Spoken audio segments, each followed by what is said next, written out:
To start us out this morning, it is my pleasure to introduce you to Gabriel Jean-Simon, Trade Commissioner in the Embassy of Canada to France.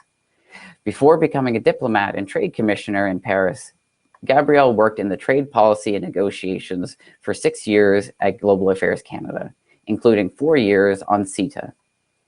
Other negotiations involved Colombia, Chile, and Costa Rica. Prior to Global Affairs Canada, he worked with the Treasury Board Secretariat of Canada in Ottawa and Service Canada in Nunavut. This morning, in Gabriel's market overview on France, he will provide a high-level summary of the French market from the perspective of a Canadian Trade Commissioner based in Paris for the last 4 years. As you listen to Gabriel's presentation, be sure to put your questions for him in the chat. Thank you for being with us today, Gabriel, and over to you. Bonjour, and thank you for this introduction. So I'm going to make a little presentation about the French market. As mentioned, I'm a trade commissioner in France. It's been 4 years now, and I've been asked by my colleagues to give you this presentation on all our sectors. But first, I would like to start with a little introduction of France. It's a 67.4 million people country. The currency is the euro. National holiday, the Bastille Day, is on July 14th. The only official language is French, and it's a presidential regime. The president is Emmanuel Macron, and the head of government is Jean Castex. The next presidential election is due for 2022. Now to the French economy. A G7 member, so fairly sophisticated economy, 7th largest economy in the world, the second economy in the EU 27 since the UK left the EU. So France is a party to the comprehensive economic and trade agreement with Canada. Sizable GDP with more than $3,000 billion dollars, and it's among the top 6 exporters and importers of goods and services in the world, among the top 10 of suppliers and receivers of direct investment, and leading economic observers predict that after this year of COVID crisis, there will be a rebound in 2021 of +5%. Hopefully the return to the end of 2019 level of activity is expected for next year. I mentioned the CETA agreement earlier, the Comprehensive Economic and Trade Agreement between Canada and the EU. Some of the examples of some of the tariff, the new tariff preferential treatment are here. Gears from machinery, cinematographic projectors, and certain motorcycles, which shows them just to give you a sense of the growth, the change in tariff and the growth that that followed. They're very impressive, but we have to say that sometimes prior to CETA, Canadian exports were fairly low, but you can see that they can rise pretty high. Just to give you a little local flavor, my colleagues wanted me to mention that lobster has gone from a 4.5 tariff to a 0 tariff. And you can find those tariffs on the website of the Government of Canada and the Canadian Business Development Bank, tarifffinder.ca. Very useful tool. In terms of the Canadian presence in France, the businesses that are present in France, we have more than 200 Canadian companies operating in France, and they employ over like 28,000 people. Some of the examples include CGI, Bombardier, which has changed their status lately. But McCain Food, very well known, I think, in Atlantic Canada, Linamar and Lallemont. On the other side, so of the investment relationship between France and Canada, we can see that France is very present. French businesses are very present in Canada with, in fact, France is the world's 11th largest investor among foreign direct investors in Canada. And there are more than 1,200 subsidiaries of French companies, and they employ more than 120,000 people. And their activities are both in industry and in services. Some of the groups you may know are in infrastructure, for example, Vinci, Agri-Food, you have Danone. One that I wanted to mention particularly is Michelin, which is one of the biggest employers in Nova Scotia. Ubisoft, obviously, you probably know the video games, and Total, the oil and gas company. Most of the French presence is in Ontario and Quebec, but there are more and more French companies that invest in Canada, and it could include more of them in Atlantic Canada. So now I'm going to give you a little bit of an overview of the past year and the impact of COVID, obviously, which has changed a lot of the fundamentals and will certainly provide opportunities. So Canadian exports to France have generally resisted to the impact of COVID-19. And France has risen to the rank of the 9th client country of Canada against 11th in 2019. Canadian imports from France fell sharply in 2020 by minus 26%. France fell to the 11th place among Canada's supplier. The trade balance fell from a deficit for Canada of $5 billion in 2019 to $2.76 billion in 2020. So it's its lowest level since 2016. Several factors explain the contrast between the performance of imports and exports. The first factor stems from the differences in the economic structure of the two economies. Imports from France are generally more focused in categories of goods more affected by the COVID-19 crisis than Canadian exports to France. However, cyclical factors also seem to have had significant effects, as shown by the significant increase of canola exports from Canada to France to meet the needs created by poor harvests in France in the past year. In terms of Canada's export sector that increased last year, the agricultural and agri-food exports reached $866 million in 2020.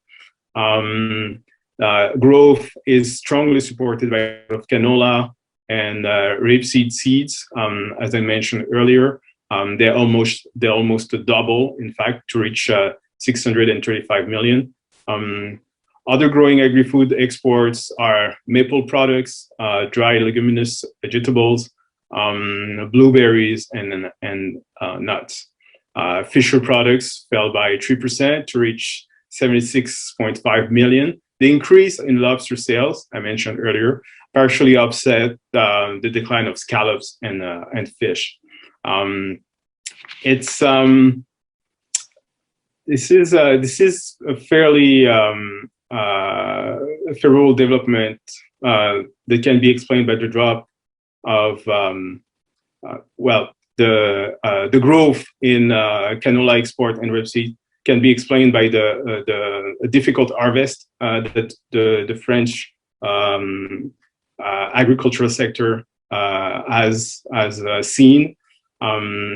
But we can also see that in fishery products, there was a slight increase of 3% that actually reached $76.5 million. If we look at the Canadian export sectors in decline, aviation sector, of course, has been hit worldwide. And for Canada, that meant a 9% decrease, which is relatively modest, considering that the whole industry, the worldwide industry, has been hit very hard by the pandemic.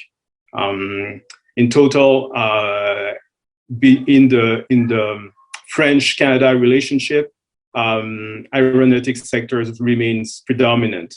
It represents 23% of total exports, and it's just behind the agriculture and agri-food sector.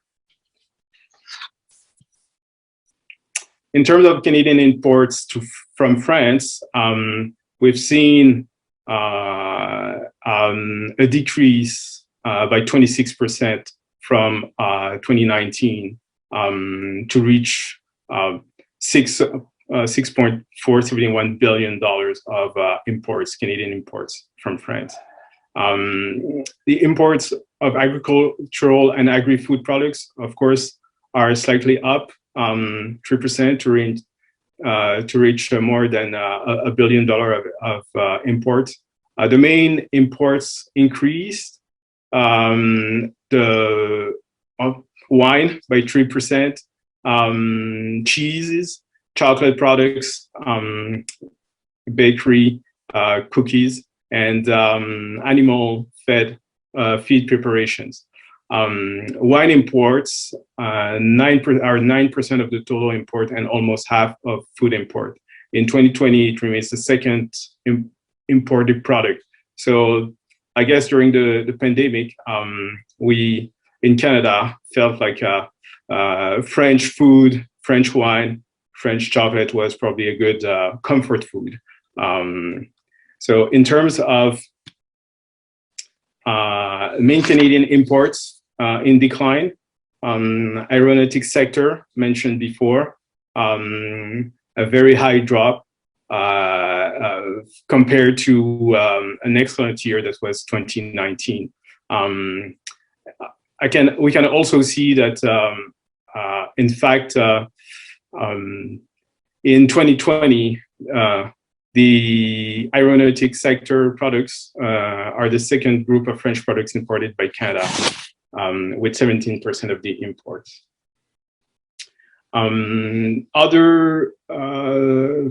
The decrease also affected other transport and equipment goods, machinery, mechanical equipment.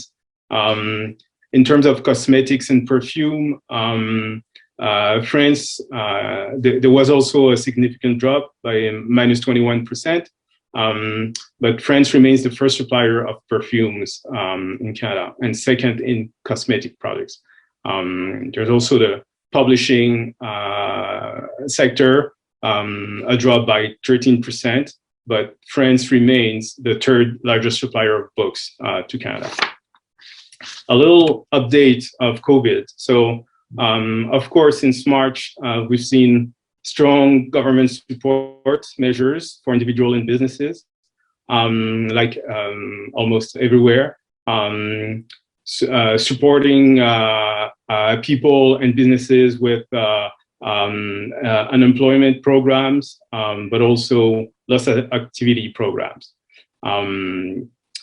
In terms of economic plan recovery that was adopted in September 2020, we're talking about 100 million euros plan over the next 2 years. 30 billion for ecological transition, 35 billion for industrial competitiveness and innovation, 1 billion to help businesses come back to France, especially in the health sector and IT, and aerospace. We're talking about 15 billion euros, $8 billion euros for automotive sector, and finally 35 billion euros for what is called social and regional cohesion. So employment project and skills training for youth. In terms of our priority sectors and some of the opportunities in France, here are a few examples of market opportunities in different sectors. Of course, ICT, big sector. There's a digital transformation and modernization that has started in France. That means that there are potential opportunities for Canadian businesses. Remote work, like everywhere, digital workspace, all this has increased in importance. Artificial intelligence has been a fairly long sector of collaboration between Canada and France. And there are a lot of potential opportunities in these subsectors.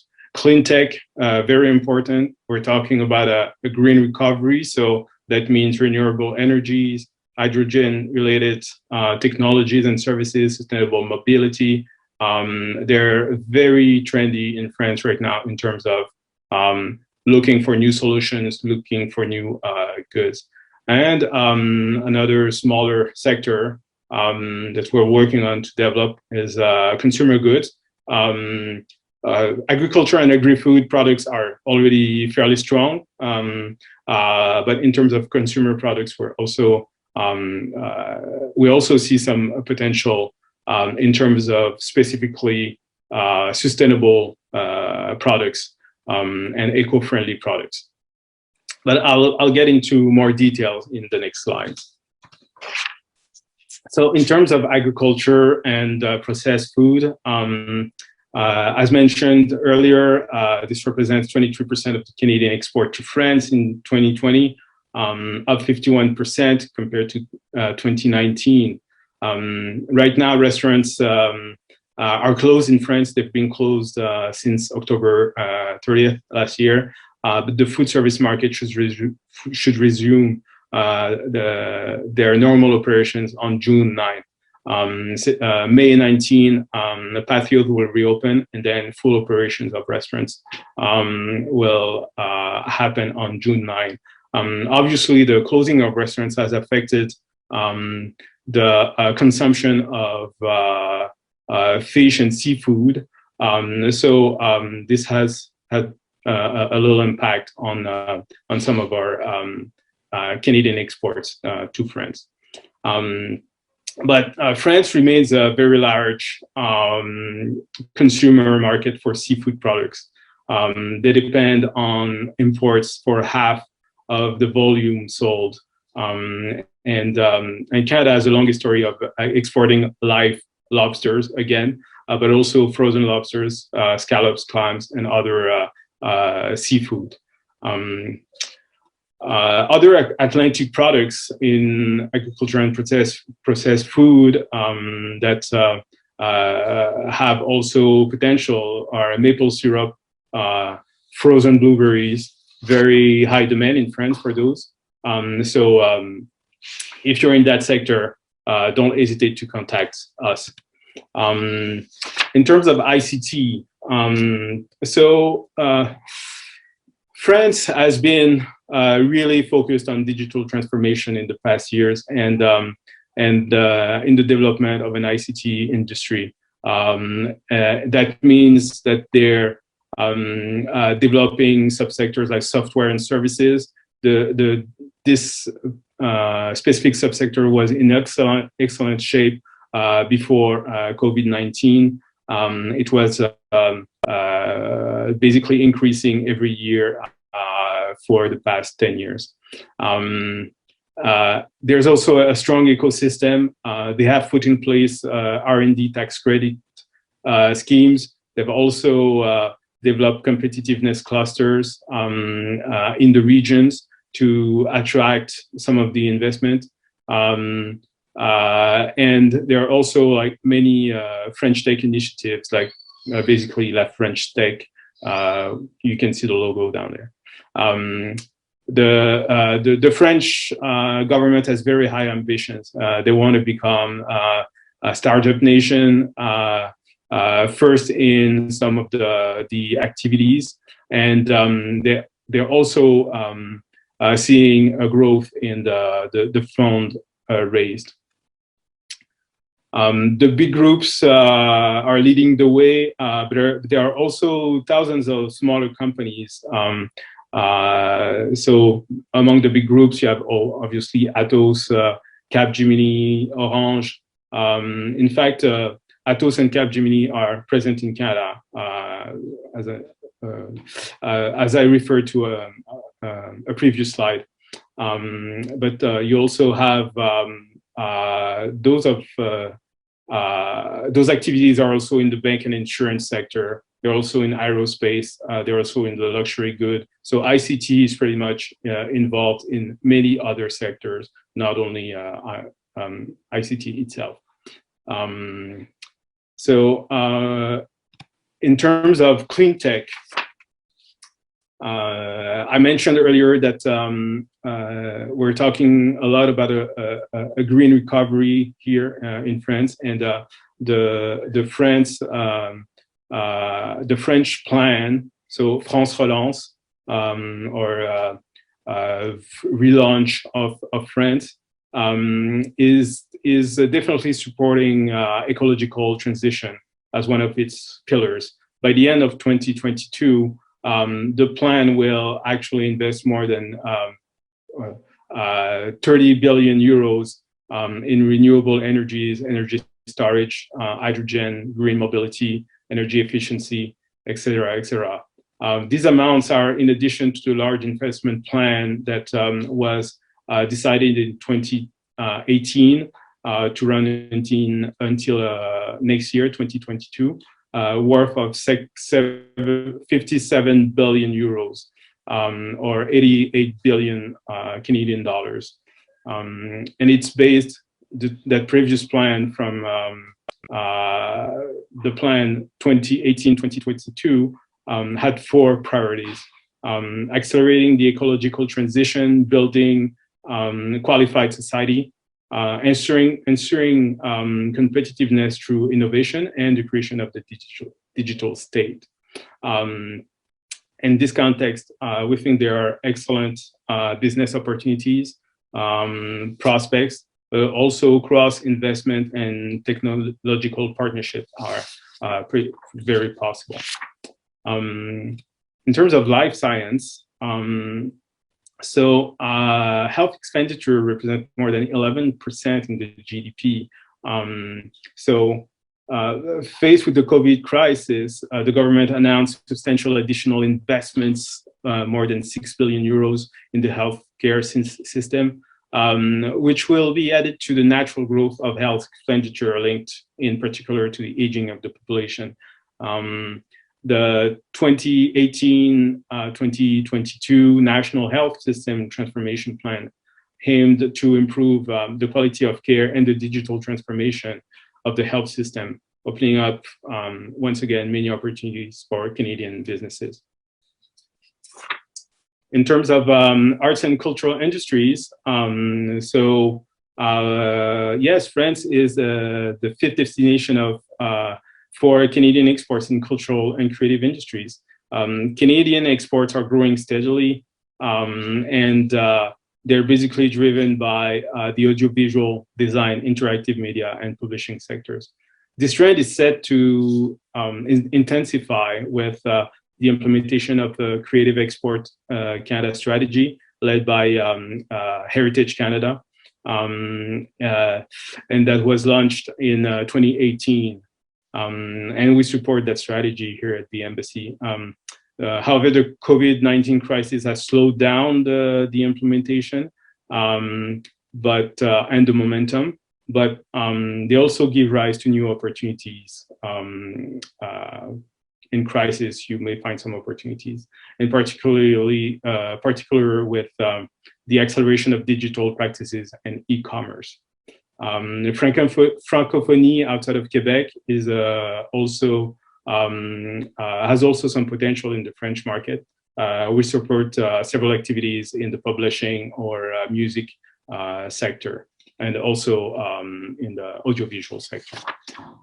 In terms of education, France is the 3rd source of international students entering Canada.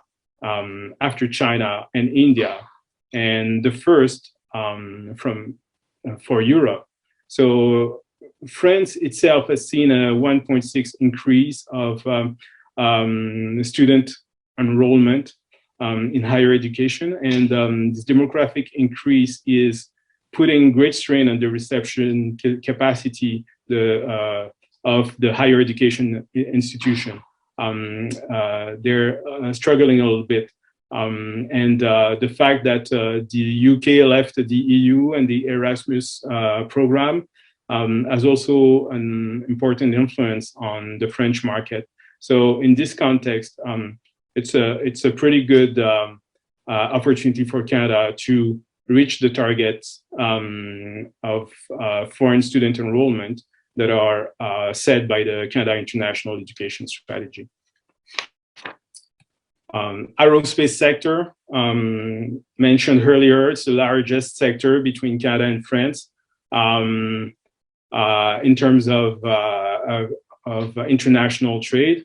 But the aerospace industry was hit fairly hardly by the health crisis, as we all know, as we were all deprived of our travels and including vacations abroad.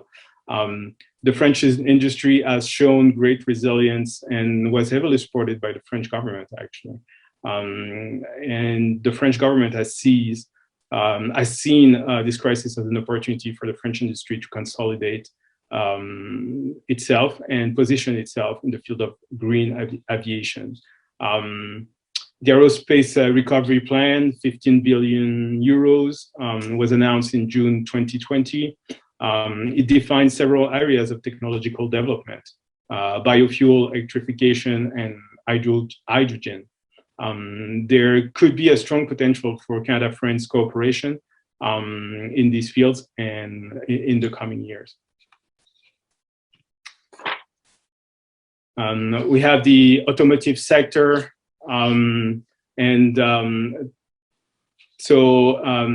it's been a difficult year for the French automotive industry. The sector, which was already facing many challenges, was hit fairly hard by the pandemic.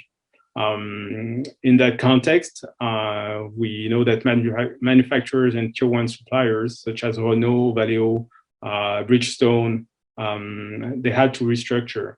And the French industry has also been able to count on strong government support through the recovery plans. France identified mobility as one of the flagship sector of the French economic recovery. And the total contribution to the recovery plans is more than 40 billion euros for this industry. In terms of the defense sector, the pandemic in that sector as well as created uncertainty for the French defense industry, and particularly the export prospects. French manufacturers have been able to count again on government support. There's a strong political will to safeguard the French local defense industry, and the military has been ordering military equipment to support the industry. In terms of business opportunities for Canadians, again, there are potential occasions to partner and co-invest in the defense sector. In terms of consumer products, France has strong purchasing power, a significant potential for consumer goods. The CETA that we mentioned earlier offers many competitive advantages to tariff reductions. And the sector is also supported by a growth of e-commerce, which has passed the historic milestone of 100 billion euros in turnover, making France the second market in Europe and the fifth in the world. So a few words about the French business culture and the Trade Commissioner Service. So As we all know, the potential of the French market is obvious, but obviously not just for Canadians. France is indeed a very competitive market, already invested in varied and high quality local and international productions. So it's very important if you want to do business in France to have a strong value proposition, but also know the difference in business culture. It's slower to start, but it can give great rewards. And there's a big attention to detail, including the quality of French, which is the only official language. Again, in terms of the business culture, it might take several meetings to get things done, reach an agreement, and patience is key. And a few words to finish about the TCS. We're here to help you save time and money. So if you need more information, don't hesitate to contact us. Thank you, and we'll take some questions now. Thank you, Gabriel, for presenting us with this important market overview on France. Before we get to the questions in the chat feed, let's talk about the poll results. And I'm going to really slowly move my way over to the poll in case there's a few people that want to answer it before I look at the results. So the poll question today was, how do you think Canadian goods are perceived in France and abroad in general? And it looks like pretty close results, but coming out on top with 44% was reliable, durable, and a close second being sustainable, eco-friendly. So what are your thoughts on those results, Gabriel? Well, I want to congratulate those 77% of people who the results are changing right now, but basically the two tops are actually the image that Canadian goods have generally abroad and in France. Just for your general information, the original design is mostly Italian products that have that reputation. In terms of innovation, it's mostly Japanese products. For the cheap products, it's mostly Chinese products, and I think that's and luxury. It's mostly Swiss, Switzerland, Swiss products. So that's very good that people actually have a good understanding of the image that Canadian products project abroad. Oh, that's excellent. We've got the people from Atlantic Canada really in the know on here today. So that's those are good results. Yeah. So no, that's excellent, and thanks for walking us through those other ones. Well, that's really interesting information to have. So without holding up any longer, let's check in on some of the questions that have been coming in through the chat, and encouraging everyone as we're talking here, make sure to put more questions into the chat here for Gabriel and I to talk about. So let's start with sort of a nice overview question, partially related to what you've just been chatting about, but what makes France a great market for Atlantic Canadian companies to be considering and exploring as an export market? Thanks, Sean. Great question. I'd start with an even bigger statement, saying that I think that Canadian products in general are very well seen and welcomed in France. Generally, France has an image of Canada that is very, so Canadians are very friendly, very reliable. There's also a lot of, they see our country as very eco-friendly.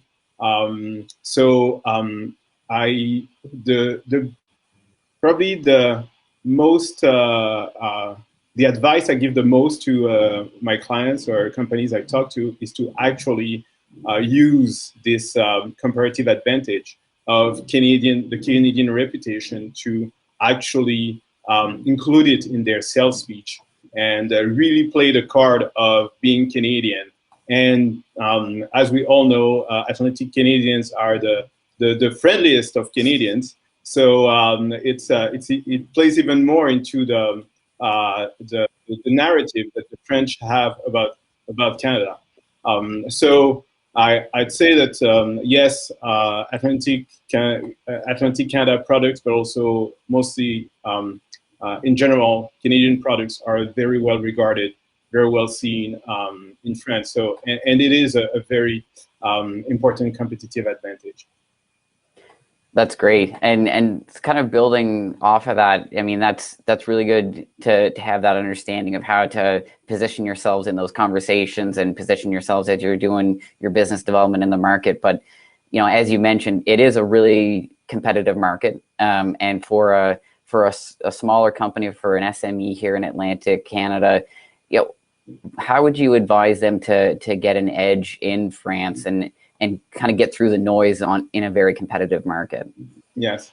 So another advice that I give my clients, maybe the second advice I give the most, is to really do your homework. Because France is a very competitive, very sophisticated market. They produce a lot of things locally, and there are a lot of companies around the world who are actually competing in the French market.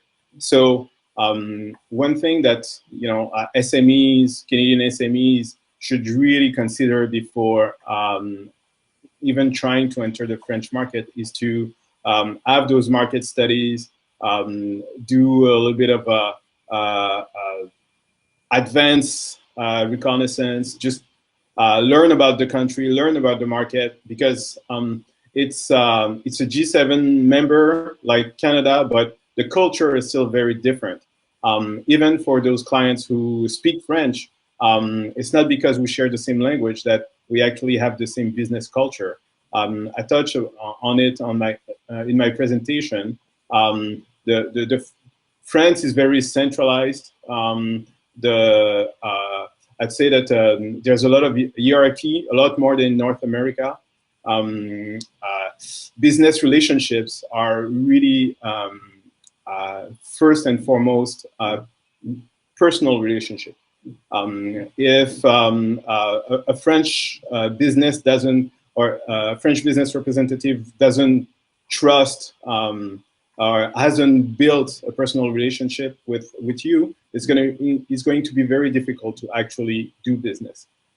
So it's for any company interested in the French market, don't underestimate the importance of really doing your homework, really getting those market studies, getting this business intelligence, and making sure that you're well positioned before actually starting to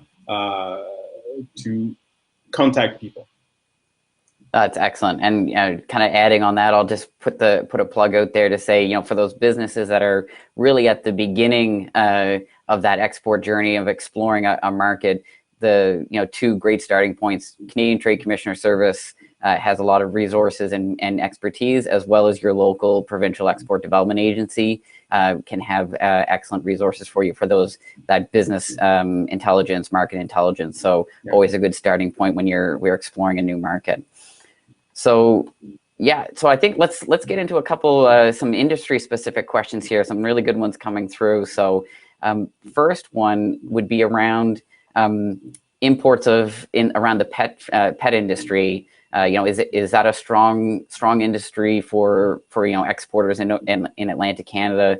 And if so, are there particular regions that are good to target in France for that industry?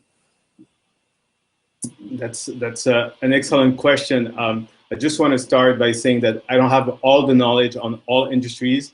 As I mentioned, my colleagues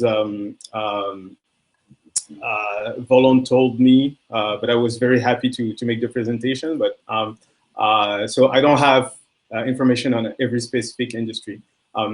What I can say is that the pet culture in France is huge. It's I think probably half of the the French households have a pet, and they treat them really like family members. They want the best for them. So there's certainly a lot of potential and opportunities in France for the pet food products. If I go back a little bit from, on what we talked about earlier, the fact that Canada has such a strong image of eco-friendly can also be a great advantage for a pet food company from Atlantic Canada who has natural products or organic products or high quality products, because it fits with the image that the French have of Canada, and because they want to treat their pets very well, they only want the best for them. And if it comes from a country that has the reputation and the product is also eco-friendly or has organic ingredients, this is the kind of thing that the consumers here are going to be very sensitive to. So unfortunately, I don't have the specific numbers, but from living in the country and seeing all those dogs and cats and other pets around and seeing how the French people treat them so nicely, I'd say that it's anecdotal evidence, but I think there's probably some good potential. So I would definitely encourage the person who asked the question to connect with us, and I can put you in touch with my colleague who's in charge of this sector, agricultural and agri-food sector. Oh, that's excellent. Thank you. So another sort of industry-specific one is around the legal medicinal cannabis industry in terms of, so maybe give a kind of an overview of that industry in France, how it's perceived, and the possible opportunities for a company in that space in Atlantic Canada. Yes. So I'd say that the debate is still very at a very early stage in France. I think they announced maybe a few months ago trials for medicinal cannabis. So they're a bit, a few steps behind Canada in terms of the potential of that industry. So there's also, well, the stigma around cannabis is very strong. Here, I'd say that the image of cannabis is still very conservative. But they started trial, so that in itself is good news, because I didn't think I would see that during my tenure here, but it actually happened. They voted the law a few months ago, I think, and they're in trials. Now, is it going to open up fast? I would say, this is the kind of thing that you shouldn't be too eager in investing the French market, because it's going to probably take quite some time for mentalities to change around that industry. But it's probably a good time to start thinking about it and following the political debate. As I said before, again, do a little bit of homework, but in terms of short-term opportunities, I think we're not there yet. That's excellent. That's really great information. Thanks, Gabriel. So another one that came in here on the chat. So around logistics and shipping connections between Canada and France. Maybe if you could give a quick overview what some of those options would be, and probably more importantly for a newer exporter trying to explore their options, how would you advise them to start exploring, getting more information on those logistics routes and what's best for them? Yeah. As I mentioned earlier, the French business environment can be quite complicated sometimes. I had discussions with some of my colleagues in other European missions, and what we came to some kind of consensus in terms of logistics that some other countries may have advantages compared to France. For example, the Netherlands are very well positioned in terms of, well, geographically, but also in serving many markets in Europe. If you're only looking at exporting to France, yes, it's probably better to look at a solution that is here in France, in the territory. But if you're looking at potentially exporting to several EU countries, it could be interesting to look at some options like Belgium, the Netherlands, some other countries where the logistics in terms of exporting in different EU countries could be could actually save you time and money later on. Those options are possible because obviously because of CETA. So now, if you enter, if your products enter the EU in one of those countries, it can be dispatched in other countries fairly easily. So it's one of the advantages that you can actually take from the Canada-EU Free Trade Agreement. Excellent, great advice. Thank you. All right, so we've got another one here. So a bit of a broad question, but and probably some nuances to it. But you know, in general, how open would you say French consumers are to trying new products? Great question. You know, it's I'd say that they're very traditional and very conservative in terms of their tastes. And it's funny because I was in France many years ago, and when I came back 4 years ago for this posting at the Canadian Embassy, I could see that, you know, the fashion hadn't really changed. People still wear the same Stan Smith Adidas shoes.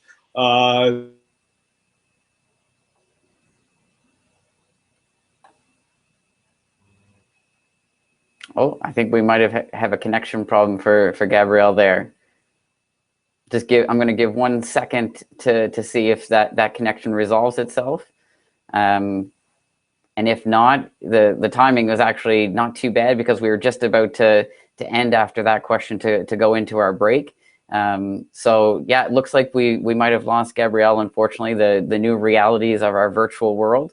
But I think, you know, I'd like to thank Gabrielle for all the information he gave. I think there was some really great advice in the presentation, as well as excellent responses to the questions there. So I hope everybody got exactly what they needed. I know I learned a few things. So thank you, Gabrielle. Looking forward to speaking to you again soon. So with that being said, we are going to move into a bit of a break. So we're going to take a break until 10:10. So 10 minutes after 10, we're going to start right on the dot to get back into our next session. In the meantime, you know, go grab a coffee. But I'd also encourage you to move over to the networking tab on the platform to see who's attending today, reconnect with some people that you might know, meet some new people, and have a conversation, maybe get some conversation started to take offline. But again, we're going to be starting 10 minutes after 10, right on the dot. So make sure you're back online for that time, and enjoy getting up and taking a bit of a break and connect with some folks and networking. We'll talk to you again soon.